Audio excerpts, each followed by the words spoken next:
എങ്ങനെയാണ് ഒരു ദുരന്ത മുഖത്ത് നിന്ന് ആളുകളെ വഞ്ചിച്ചുകൊണ്ട് പണം പിരിച്ച് ഇങ്ങനെ അത് ദുരുപയോഗപ്പെടുത്താൻ സാധിക്കുന്നത്? യൂത്ത് കോൺഗ്രസും എത്ര വലിയ തൊലിക്കെട്ടിയാണ് ഈ മനുഷ്യർക്ക് എന്നുള്ളതാണ്. ഒരു ദുരന്തത്തിന്റെ പേരിൽ കേരളത്തിൽ നിന്നാകെ കോടാനുകോടി പിരിച്ച് അവസാനം ഒരു മാങ്കൂട്ടത്തിനെ ന്യായീകരിക്കുന്നതിന് വേണ്ടി സോഷ്യൽ മീഡിയയിലൂടെ ആ പണം ചെലവഴിക്കുന്നു എന്ന് പറയുന്നത് കോൺഗ്രസ് പാർട്ടിക്കകത്ത് നിന്ന് വരുന്ന ആക്ഷേപമാണ്. കോടാനുകോടി പിരിച്ചെടുത്തു, കണക്കില്ല, എവിടെ നടക്കുമെന്ന് അറിയില്ല, എപ്പോ തീരുമെന്ന് അറിയില്ല. ഇപ്പോ സതീശന്റെ യാത്ര മടക്കുമ്പോഴും അവന് കണക്ക് പറയാൻ വേണ്ടി സാധിക്കുന്നില്ല. അങ്ങനെ വയനാട്ടിലെ ജനങ്ങളെ ബി.ജെ.പിയും കോൺഗ്രസും മാരകമായി ഒരു ദുരന്ത മുഖത്താണ് എന്ന് നമ്മൾ ആലോചിച്ച് നോക്കണം. എങ്ങനെയാണ് അതിന് സാധിക്കുന്നത്? എത്ര നമ്മള് ഒരുപക്ഷെ പരിചയമില്ലാത്ത മനുഷ്യർക്ക് പോലും ഒരു പ്രയാസം ഉണ്ടായാൽ നമ്മൾ വിങ്ങിപ്പൊട്ടിപ്പോകും. നമ്മൾ അത്ര ലോലഹൃദയരായിരിക്കുന്ന മനുഷ്യരാണ്. ഞങ്ങള് പൊതുപ്രവർത്തകരുമുള്ള മലയിൽ ഞങ്ങളുടെ ഏറ്റവും വലിയ ദുഃഖങ്ങളിലൊന്ന്, ഞങ്ങൾ എല്ലാ സ്ഥലങ്ങളിലും പോകേണ്ടവരാണല്ലോ. മരണം, ദുരന്തം, കലാപങ്ങളിലെല്ലാം പോവുകയും അവിടുത്തെ ഇരകളെ കാണുകയും ചെയ്യുമ്പോൾ ഞങ്ങൾ സാധാരണ മനുഷ്യരാണല്ലോ. ഞാൻ പലപ്പോഴും കരഞ്ഞു പോവാറുണ്ട്. എന്താണ് നമുക്ക് നിയന്ത്രണത്തിനപ്പുറത്തുള്ള പല കാര്യങ്ങളും നടക്കുമ്പോൾ എങ്ങനെയാണ് ഒരു ദുരന്ത മുഖത്ത് നിന്ന് ആളുകളെ വഞ്ചിച്ചുകൊണ്ട് പണം പിരിച്ച് ഇങ്ങനെ അത് ദുരുപയോഗപ്പെടുത്താൻ സാധിക്കുന്നത്?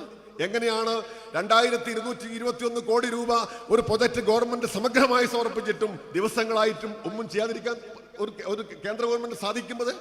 അത്രമാത്രം മ്ലേച്ഛന്മാരാണ് ഇവർ എന്ന് നമ്മൾ മനസ്സിലാക്കണം. അവിടെയാണ് ഇടതുപക്ഷ ജനാധിപത്യ മുന്നണി, ഞാൻ അഭിമാനകരം എന്ന് പറയുമ്പോൾ ഒരു ദുരന്തത്തിന്റെ പശ്ചാത്തലത്തിൽ ആ വാക്ക് പ്രയോഗിക്കുന്നതിന് എനിക്ക് പരിമിതിയുണ്ട്. എങ്കിലും ഞാൻ പറയട്ടെ, ദുരന്ത പുനരധിവാസത്തിന്റെ ചരിത്രത്തിൽ ഇന്ത്യയിൽ ആകെ മാതൃകയായിരിക്കുന്ന ഒരു സംരംഭം ഉയർത്തിക്കൊണ്ടുവരുന്നതിന്, ഒരു ടൗൺഷിപ്പ് ഉയർത്തുന്നതിന് ഇടതുപക്ഷ ജനാധിപത്യ മുന്നണിക്ക് സ്ഥാപിച്ചു എന്നത് ഏറ്റവും മഹത്തായ ഒരു നേട്ടമാണ്.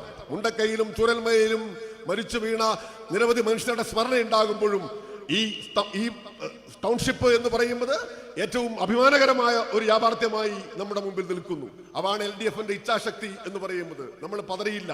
ഓക്കിയും അതുപോലെ നിപ്പയും കോവിഡ് ഉൾപ്പെടെയുള്ള പല വ്യാധികൾ നമ്മളെ വേട്ടയാടിയപ്പോഴും, നേരത്തെ 2 പ്രളയങ്ങൾ ഉണ്ടായിരുന്നപ്പോഴും നമ്മൾ തകർന്നു പോയില്ല. ഇച്ഛാശക്തിയോടുകൂടി ജനങ്ങളുടെ കൂടെ നിന്നുകൊണ്ട് നമ്മൾ മുന്നോട്ട് നയിച്ചു എന്നുള്ളതാണ്. അതാണ് LDFന്റെ കരുതൽ എന്ന് പറയുന്നത്. ആ ടൗൺഷിപ്പ് ഇന്ന് ജാഥാംഗങ്ങളെല്ലാം കുറച്ചു നേരത്തിന് ശേഷം സന്ദർശിക്കാനും പോകുന്നു. ഞാൻ ആ പട്ടികയൊന്നും നീട്ടുന്നില്ല. ദുരന്ത ബാധിതരുടെ കടമെഴുതി തള്ളാൻ കേന്ദ്രത്തോട് പലതവണ അഭ്യർത്ഥിച്ചു, ഒട്ടേറെ തവണ കത്ത് കൊടുത്തു. പാർലമെന്റ് അംഗമെന്നുള്ളിൽ ഞങ്ങൾ എല്ലാവരും തന്നെ പലതവണ നേരിൽ കണ്ട് സംസാരിച്ചു. 18-20 കോടിയോളം വരുന്ന ഈ കടം എഴുതിത്തള്ളുന്നതിന് കേന്ദ്രത്തിന് വല്ല പ്രയാസം ഉണ്ടായിട്ടല്ല. നേരത്തെ അതിന് വകുപ്പുണ്ടായിരുന്നു. ഇപ്പോ നിയമത്തിൽ നിന്ന് ആ വകുപ്പ് തന്നെ എടുത്തു കളയുന്ന സാഹചര്യം ഉണ്ടായി.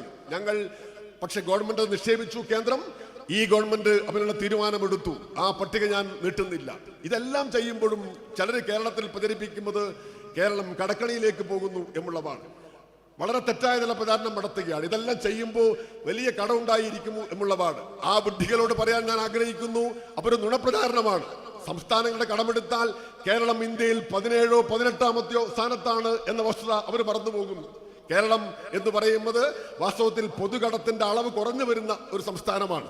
അതാണ് ഏറ്റവും പ്രധാനപ്പെട്ട കാര്യം. ഇവ ഞാൻ പറയുന്നതല്ല, കംട്രോളർ ആൻഡ് ഓഡിറ്റർ ജനറലിന്റെ ഏറ്റവും അവസാനത്തെ റിപ്പോർട്ടാണ്. എന്ന് പറഞ്ഞാൽ ഇത്രയേറെ വികസന പ്രവർത്തനങ്ങൾ നടത്തിയിട്ടും, ഇത്രയേറെ ചേർത്ത് പിടിച്ചിട്ടും, ഇത്രയേറെ പ്രയാസങ്ങൾ ഉണ്ടായിട്ടും കേന്ദ്രം 1 രൂപ പോലും തരാതിരുന്നിട്ടും നമുക്ക് ഭംഗിയായിട്ട് മുന്നോട്ട് പോകുന്നതിന് സാധിക്കുന്നു എന്നത് ചെറിയ കാര്യമല്ല.